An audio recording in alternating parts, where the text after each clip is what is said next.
आज आप सभी को होलिका दहन की हार्दिक शुभकामनाएं। बुराई पर अच्छाई की जीत का प्रतीक होलिका दहन माना जाता है।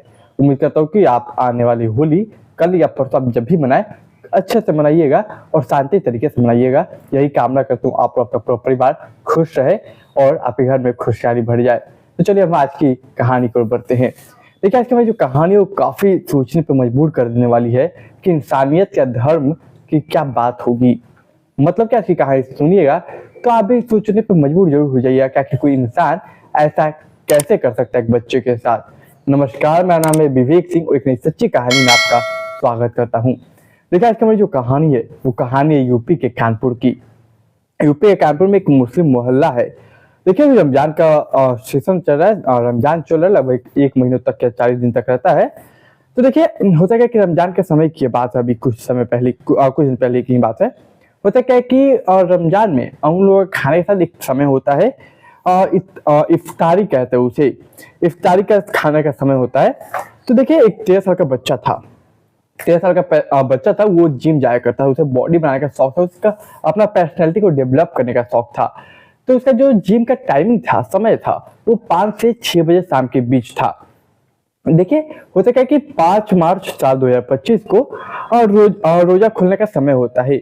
वो बच्चा हमेशा की तरह 5 मार्च साल 2024 को शाम को अपने समय अनुसार 5 बजे जिम चला जाता है। उसका 6 बजे लौटने का समय होता है। तो लगभग रोजा खुलने का समय होता है। उस बच्चे के परिवार वाले इंतजार करते हैं कि वो बच्चा उनका आएगा तो रोजा खोला जाएगा, रोजा किया जाएगा, क्योंकि उसके बाद कोई खा नहीं सकता, पी नहीं सकता है। लेकिन जब रोजा का समय हो जाता है लगभग, तब तक बच्चा नहीं आता तो परिवार वालों को थोड़ी चिंता सताती है। क्योंकि आम दिन की बात अलग होती है कि बच्चा घूम रहा होगा, खेल रहा होगा, कोई दोस्तों से बात कर रहा होगा। लेकिन मेरे बच्चे जब रमजान में रोजा जो होता है उस समय अनुसार ही खाना पड़ता है, उसके बाद वो खा नहीं सकते, ऐसा नियम होता है उनका। तो वो परेशान होते हैं कि कुछ हुआ तो नहीं, मेरे बच्चे आखिर गया कहाँ। वो फोन अपने जिम वालों को कॉल करते हैं। जिम से पता चलता है कि बच्चा निकल चुका है। वो फोन उस बच्चे के तमाम दोस्तों को कॉल करते हैं, उसके पेरेंट्स। पता चलता है कि किसी से मिला नहीं, किसी से जुड़ा नहीं। अब उनकी घबराहट बढ़ती है। अब ये बात धीरे धीरे इस मोहल्ले में फैलती है। देखिए वक्त गुजरता रहता है, रात हो जाती है। मोहल्ले में तमाम लोग मौजूद होते हैं, तमाम लोग खोजने की कोशिश करते हैं इधर उधर। तमाम लोग मोहल्ले के जिम भी जाते हैं। जिम वाले से जाकर बात करते, वो कहते कि लगभग 6 बजे के समथिंग वो चला गया था बच्चा, और उससे पहले ही चला गया था। लेकिन जो मोहल्ले वाले लोग हैं वो तमाम रास्तों को छान मारते हैं, बच्चा ना दिखता है, नहीं बच्चे की कुछ चीज मिलती है जिससे वो बच्चे को खोज सके या पहचान सके कि बच्चा इस डायरेक्शन में गया होगा या फिर उस डायरेक्शन में। लगातार खोजने की कोशिश करते, बच्चा नहीं मिलता। वक्त के साथ रात गुजर जाती। अब अगली सुबह होती, यानी कि 6 मार्च साल 2025। होता क्या कि मोहल्ला लोग खोजते, तमाम रिश्तेदारों को कॉल करता कि आखिर बच्चा कहीं उनके घर तो नहीं चला गया, लेकिन नहीं मिलता। इसी बीच एक मोहल्ले का शख्स था, वो कहता है कि कहीं आपका बच्चा किडनैप तो नहीं हो गया, क्योंकि इतना छोटा बच्चा आखिर गायब कहाँ हो सकता है। अब उनके डर लगता है इस बात का। उसी में से एक शख्स कहता है कि काम कीजिए, आप अपना फोन सभी चेक कर लीजिए, कहीं हो सकता है कोई मैसेज किया हो और किडनैप हुआ हुआ तो कोई फिरौती के लिए कॉल या मैसेज आया होगा। अब इस परिवार में जो भी लोग थे सभी अपना अपना फोन चेक करते हैं। अब बच्चे का जो बड़ा भाई था वो फोन चेक करता है तो उसके व्हाट्सएप पे एक मैसेज रहता है। उस मैसेज में 10 लाख रुपए फिरौती मांगा जाता है। कहा जाता है कि देखो तुम्हारा भाई हमारे पास है, तुम 10 लाख रुपए चुपचाप आओ और दे जाओ, अगर नहीं दोगे तो अच्छा नहीं होगा, और पुलिस को खबर करने की कोशिश मत करना। ये पढ़ के परिवार वाले और उसका बच्चे का बड़ा भाई, यानी कितने साल का बच्चा उसका बड़ा भाई डर जाता है। मोहल्ले वाले भी डर जाते हैं और मना करते हैं कि हाँ सच में पुलिस को कंप्लेन मत कीजिएगा, वरना कोई दुर्घटना ना हो जाए। अब परिवार वाले सोचते हैं काम करते हैं, उनको मैसेज करते हैं, क्योंकि इन्होंने जो मैसेज देखा वो मैसेज इन्होंने लगभग 8 या 8:30 के बीच देखा। और वो जो किडनैपर था उसने मैसेज सुबह 6 से 6:30 के बीच किया था। लगभग 2 घंटों का समय बीत चुका था। परिवार को डर था कहीं कुछ कर ना दिया हो। फोन परिवार वाले किडनैपर को रिप्लाई करते हैं कि हम आपको पैसे दे देंगे, आप हमारे बच्चे को कुछ मत कीजिएगा। तमाम चीजें कि हम पुलिस के पास भी नहीं जाएंगे, पैसे कैसे देना है, ऑनलाइन देना है, बैंक में डलवाना है या फिर कैश देना है कहीं, तमाम चीजें पूछते हैं। सामने से कोई रिस्पॉन्स नहीं आता। परिवार वालों को डर लगता। खैर परिवार वाले पैसों का इंतजाम करते, लेकिन इधर से एक शख्स आता। एक शख्स चिल्लाते चिल्लाते आता, घबरा के आता, दौड़ के आता, भाग के आता, कहता कि कुएं में किसी बच्चे की लाश है। परिवार वालों का दिल बैठा जाता। पूरे मोहल्ले वाले उठ के जाते उस कुएं के पास, और कुएं में एक बच्चे की लाश तैर रही थी। ये देख के पूरा मोहल्ला हिल जाता। उस मोहल्ले के साथ पूरे परिवार हिल जाता। फौरन पुलिस को इस बात की भनक लगती, पुलिस पहुंचती और वो नज़ारा देख के पुलिस भी हैरान थी, क्योंकि उस बच्चे के बॉडी को कुएं में से निकाला जाता है तो लगभग 40 से 50 चोटें बॉडी पे दिख रही थी। आगे कोई इतने बुरे तरीके से बच्चे को कैसे मार सकता है? बच्चे का कपड़ा भी फटा हुआ था। अब पुलिस उस बच्चे के बॉडी को पोस्टमार्टम के लिए भेजती। जब पोस्टमार्टम में जाती तो पता चलता है कि उस बच्चे को लगभग 42 बार किसी हथियार यानी किसी लोहे की या फिर किसी चीज से मारा गया है। 42 बार वार किया गया है और उस बच्चे के साथ बलात्कार हुआ है, यानी कि इस 13 साल के लड़के के साथ बलात्कार किया गया, उसे बुरी तरीके से मारा गया। सवाल है कि आखिर किसने किया हुआ ये? जब पुलिस इंक्वायरी करती तो पता चलता कि उनके परिवार में एक मैसेज आया था, फिरौती का 10 लाख रुपए मांगे गए थे। पुलिस फौरन उस नंबर को सर्वेलेंस पर डालती और उस नंबर किसके नाम पे, वो रजिस्टर किसके नाम पे है, ये पता करने की कोशिश करती तो एक नाम निकल के सामने आता। नाम था नजर अली।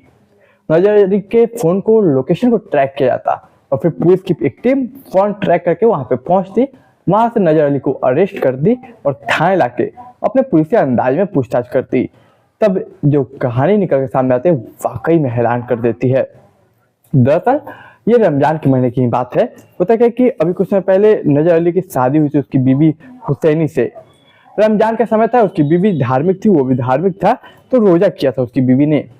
और देखिए एक दिन होता है कि नजर अली अपनी बीवी से कहता है कि मैं तुम्हारे साथ फिजिकल होना चाहता हूँ, शारीरिक संबंध बनाना चाहता हूँ। लेकिन जो बीवी थी कहते तुम पागल हो क्या, अभी मैंने रोजा रखा है, रोजा किया है, ये सब सही नहीं है, रोजा में मैं नहीं करूंगी। इस बात को इनकार कर देती। अब ये जो नजर अली था वो यहाँ से उठ के अपने दोस्त के पास जाता। उसका एक दोस्त जिसका नाम है अजहर उर्फ अज्जू। वो अजहर के पास जाता और ये बात बताता कि देखिए मैं अपनी बीवी के साथ संबंध बनाना चाहता हूँ लेकिन वो मना कर रही है। इधर अजहर था, उसकी बीवी मना कर रही थी, वो भी संबंध बनाना चाहता था। देखिए अजहर जो था वो कहता है कि देख मैं जानता हूँ एक बच्चे को, 13 साल का, बहुत अच्छा दिखता है, बहुत मासूम है बहुत, और वो जिम जाता है लगभग 5-6 बजे के बीच, वापस भी आता है, तो उसके साथ कर लिया जाए क्या?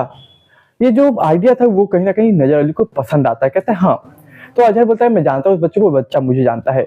इत्तेफाक से दुर्भाग्यवश 5 मार्च 2025 को तकरीबन 5 से 5:30 बजे समथिंग वो बच्चा जिम से वापस लौट रहा था। अब अजहर जो था वो उस बच्चे को जानता था, बच्चा अजहर को जानता था। अब दोनों बात करते हैं। अजहर बोलता है काम करो, चलो हमारे साथ कुछ काम है, फिर तो अपने घर चल जाना।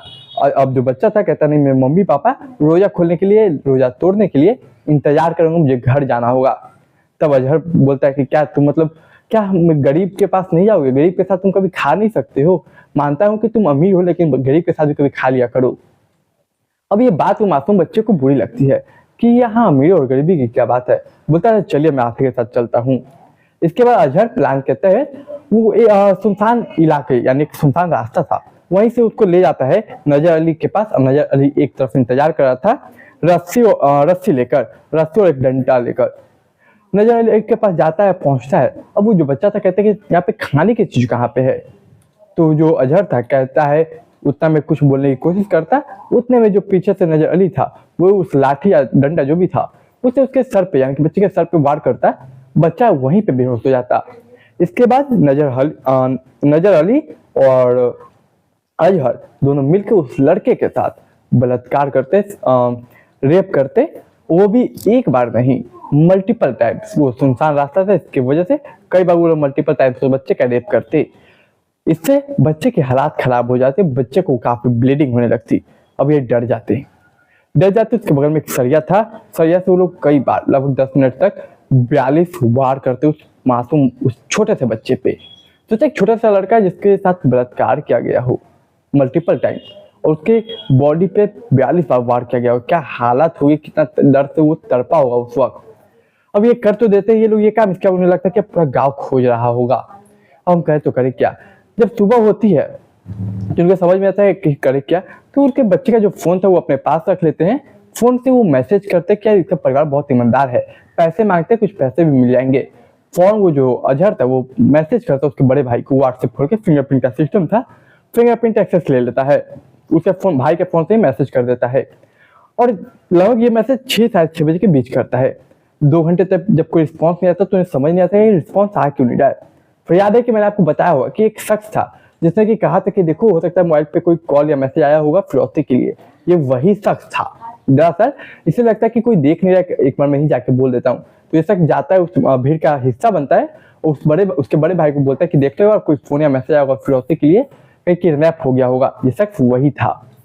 जब जाके वो देखता है, रिस्पॉन्ड करता है, लेकिन इन्हें लगता है कि अब पकड़े जाएंगे, इसलिए बॉडी को ये कुएं में डाल देते हैं और वहां से रफू चक्कर हो जाते हैं। लेकिन जब ये मामला खुलता है, पुलिस ट्रैक करती है, सर्विलेंस पे फोन डालती है आया हुआ मैसेज के नंबर से, तो वो फोन तो उसी के पास था बच्चे का, तो वो पकड़ा जाता है।